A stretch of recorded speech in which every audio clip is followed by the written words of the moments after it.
Saan at paano ako nag-apply ng trabaho dito sa Finland.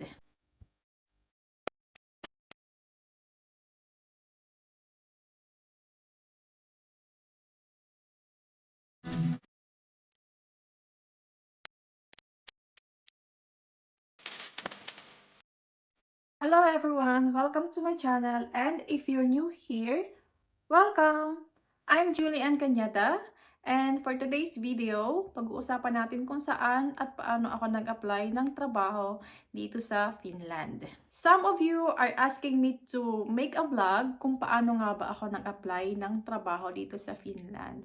So, konting background muna tayo. So, I am a domestic helper in Hong Kong before. In short, Hong Kong yung naging way ko para makapag-apply ng trabaho dito sa Finland. Kumbaga, nag-cross-country yung ginawa ko.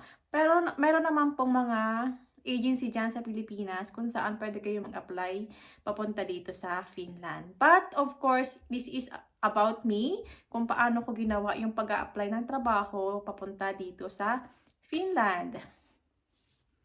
Make sure to stick around, and if you enjoy hanging out, or if you like this video and find this video helpful for your search on how to work in Finland, don't forget to hit the subscribe button and ring the bell so that you don't miss out my future videos. Here's the step-by-step na ginawa ko sa pag-apply ng trabaho dito sa Finland. I saw the post in my news feed sa Facebook way back January 2022 that they were accepting applicants for their study and work program. Yes, they have study and work program here in Finland kung saan free yung study. And yes, you heard me right. That's absolutely free. Kumbaga, sarili mo lang talaga yung kailangan mong dalhin doon, or yung ipasa mo lang talaga yung exam nila para makapasok ka sa study and work program nila na absolutely free. At first, nung nakita ko yung link, hesitant pa akong i-click yun kasi syempre, I thought it's a scam, it's not legit, kumbaga. Kasi nga, syempre, sa dami-dami ng mga scam na nakikita natin sa Facebook, mahirap na magtiwala, di ba? Wala din kasi ako naririnig about sa work and study program nila noon doon sa Hong Kong kasi yung mga kaibigan ko wala din silang alam about yan. Tapos, yun nga, parang sabi ko, parang wala naman ako naririnig na study and work program na papunta ng Finland. So, I'm still hesitant to believe na legit nga yun.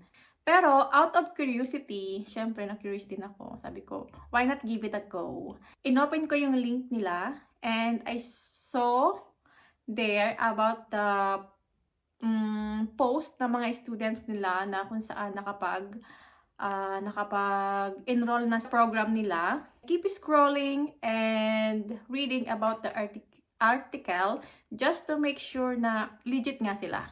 And finally, I decided to have it a go.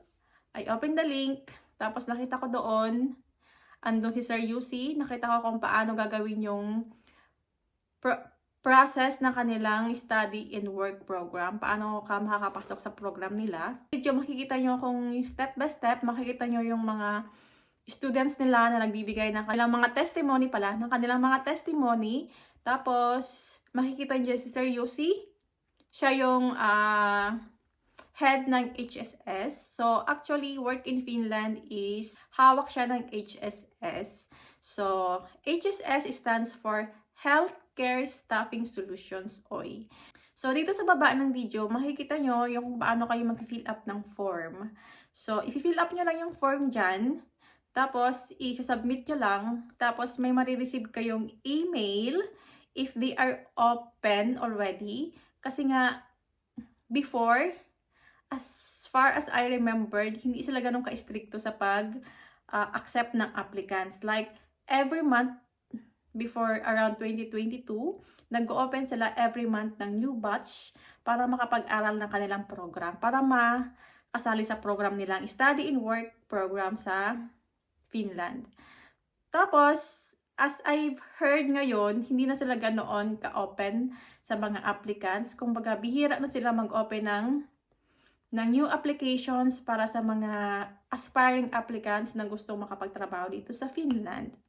For example, nag-open sila ng bagong application for those aspiring new applicants. I-click nyo lang yung link. For example, you're in Hong Kong or you're in Singapore. I-click nyo lang yung link kung saan kayo andoon, sa Hong Kong or Singapore. And then, pupunta kayo doon sa pag-fill up ng form. Tapos, i-submit nyo lang yun doon. Tapos, mag-wait lang kayo ng 2 to 3 days. And, may marireceive naman kayong email na kung saan kailangan nyo gawin yung entrance exam nila.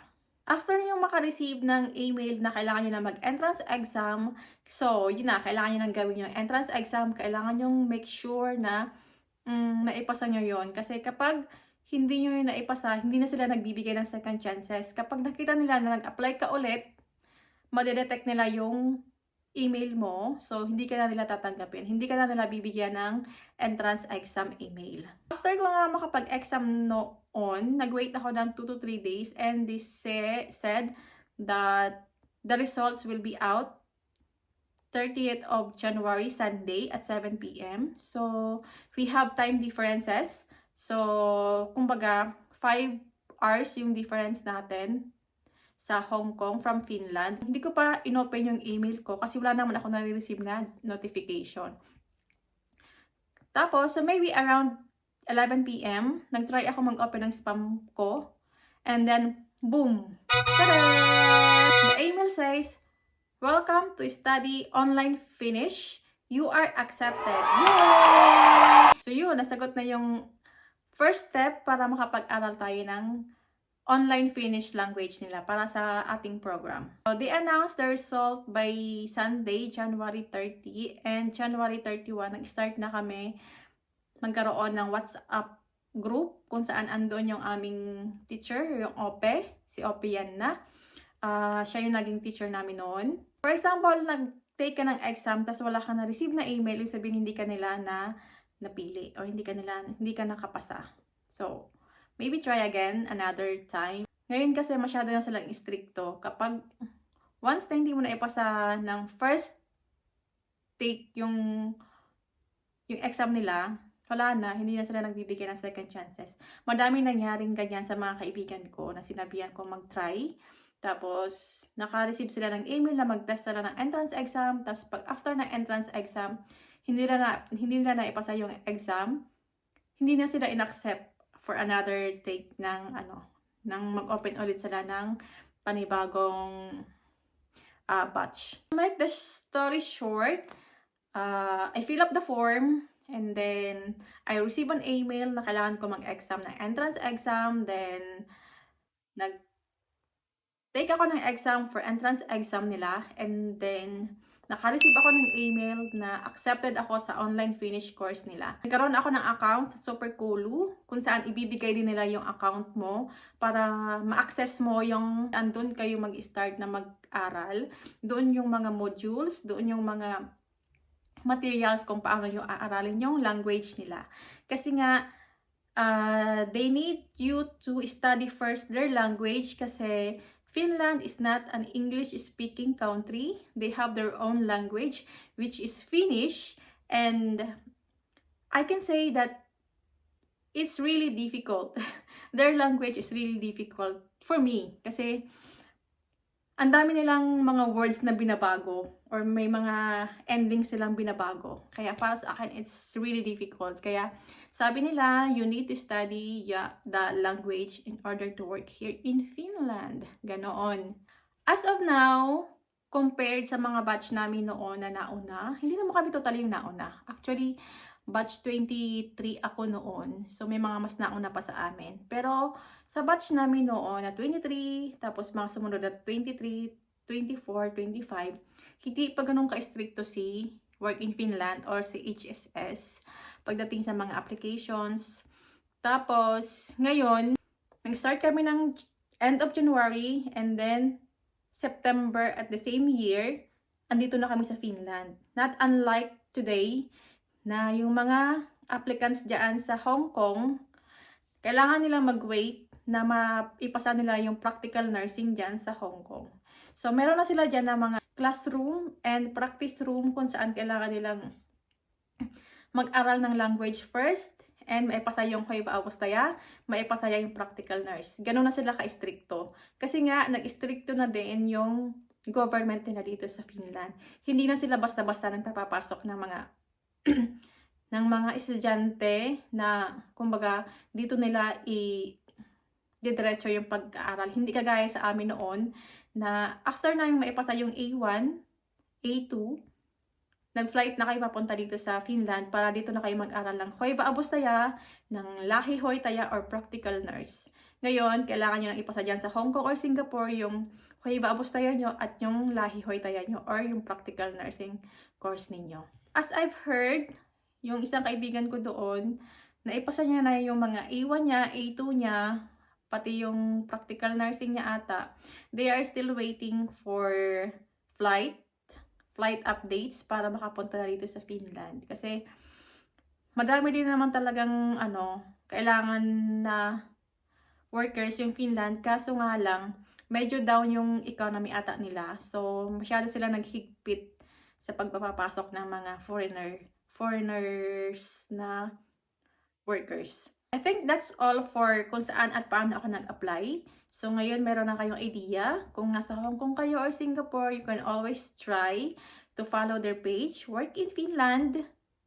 Make sure na i-follow nyo sila kasi para updated kayo sa kung anong mga kaganapan sa page nila. I hope this video helps you for searching a work here in Finland.